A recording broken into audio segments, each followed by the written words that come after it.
Hi friends, இந்த வீடியோவில் நாம் இதை பற்றி பார்க்க போகிறோம்னா சந்தியா ராகு சீரியல் ப்ரொமோ பற்றி தான் இந்த வீடியோவில் பார்க்க போகிறோம். சரி வாங்க வீடியோக்குள்ளே போகலாம். இந்த ஒரு ப்ரொமோ எப்படி ஸ்டார்ட் ஆகுதுன்னா, நம்ம மாயா வந்து க்யூட்டாக புடவை கட்டிட்டு சீனு முன்னாடி வந்து நிற்கிறாங்க. என்ன மாயா திடீர்னு புடவையெல்லாம் கட்டியிருக்கேன், இங்கே பாரு சீனு, ஃபர்ஸ்ட் டைம் நான் புடவை கட்டினப்போ உன் கூட தானே கோவிலுக்கு வந்தேன், அதே மாதிரி இந்த வாட்டி என்ன கோவிலுக்கு கூட்டிகிட்டு போகிறேன் அப்படின்னு கேட்டதும், அதுக்கு நம்ம மாயா தாராளமாக போகலாம், ஆனால் வீட்டில் யாரும் பார்த்தா பிரச்சனை ஆகிடுமே அப்படின்னு கேட்குறாங்க. அதெல்லாம் பரவாயில்லை, நாம் யார் வா போகலாம் அப்படின்னு சொன்னது சரி, வளமை போல நம்ம போகிற இடத்துக்கு வா அப்படின்னுட்டு சீனு வந்து மாயாவை கூட்டிகிட்டு போகிறாங்க.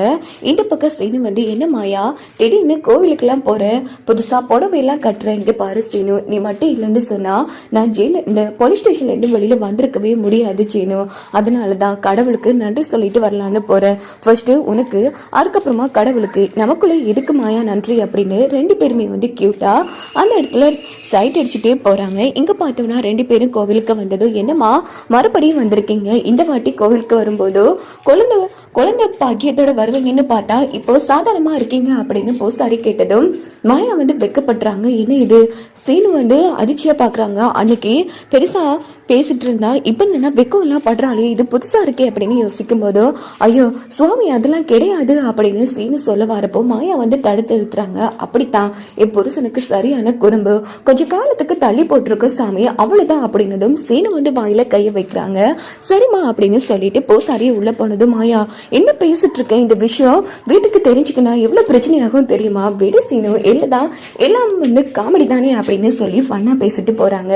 இந்த பக்கம் மாயா முன்னால போறாங்க, பின்னாடி சீனு வந்து வணங்கிட்டு போறாங்க. அப்போ என்ன நடக்குதுன்னா, அதே கோவிலுக்கு நம்ம சாரு, அவங்க சித்தி, சீனோட அம்மா 3 பேரும் வராங்க. இவங்கள பார்த்து நம்ம சீனுவும் மாயாவும் செம அதிர்ச்சி ஆகிறாங்க. ஐயோ யாரும் கோவிலுக்கு வரக்கூடாது, அவங்க 3 பேரும் வந்திருக்காங்க, இங்கே பாரு மாயா, அதுவும் இந்த புடவையோட, அதுவும் நான் உன் கூட இருக்கேன், இந்த நிலைமையில நம்மளை பார்த்தாங்க அவ்வளோதான், வராத கதையெல்லாம் சொல்லிடுவாங்க, வா மாயா எஸ்கேப் ஆகலாம் அப்படின்ட்டு நம்ம சீனுவும் மாயாவும் வந்து மறைச்சு நின்றுட்டு இருக்காங்க. இங்கே பார்த்தோம்னா சாருவும் அவங்க சிட்டியும் அவங்க சீனோட அம்மாவும் சாமி கும்பிட்டு இருக்காங்க. அப்போ சாருக்கு ஒரு ஃபோன் வருது, உடனே கோவில் பின்னாடி போகிறாங்க.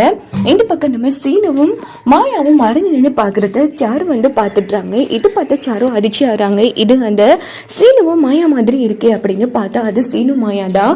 இது பார்த்த சாரும் அதிர்ச்சி ஆகிறாங்க. இன்னும் இவங்க 2 பேரும், அதுவும் மாயா புதுசா புடவையெல்லாம் கட்டியிருக்கா, ஜோடியா வந்திருக்காங்க அப்படின்னா சீனு மனசுல ஒரு பொண்ணு இருக்குன்னு அடிக்கடி இந்த மாயா சொல்லுவா. அது இந்த மாயா தானா கடவுளேங்கிற மாதிரி சாரு ரொம்ப ஃபீல் பண்ணிட்டு இருக்காங்க. அந்த இடத்துல விட மாட்டேன், இப்போவே இவங்க 2 பேரையும் கையும் களவுமா மாட்டி விடலாம் அப்படின்னுட்டு நீரா நம்ம சாரு என்ன பண்றாங்கன்னா, அவங்க சித்திக்கிட்டையும் அவங்க அத்தைக்கிட்டையும் வந்து, அத்தை போச்சு, என் வாழ்க்கையே போச்சு, என்னம்மா சொல்ற, ஆமா அந்த சீனுவும் மாயாவும் ஜோடியா கோவிலுக்கு வந்திருக்காங்க, இதை மற்றவங்க பார்த்தா நம்ம குடும்பத்துக்குலாம் அசிங்கம், நான் ஒன்றும் சீனு மேல சந்தேகப்படலத்த, சீனு மேல எனக்கு முழு நம்பிக்கை இருக்கு, ஆனா இந்த மாயா தான் இப்படி கைவசப்படுத்தி கோவிலுக்கு அதுவும் புடவை கட்டிட்டு வந்திருக்கா, என்ன சாரு சொல்ற, ஆமா வந்து பாருங்க அப்படின்னு சொல்லி பின்னுக்கு அழைச்சிட்டு போறாங்க. அங்க பார்த்தோம்னா சீனுவையும் காணும், மாயாவையும் காணும்.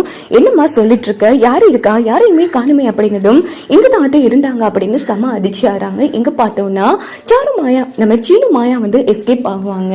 இப்படித்தான் வரக்கூடிய கதைகளுக்கு கொண்டு போக வாய்ப்புகள் இருக்கு.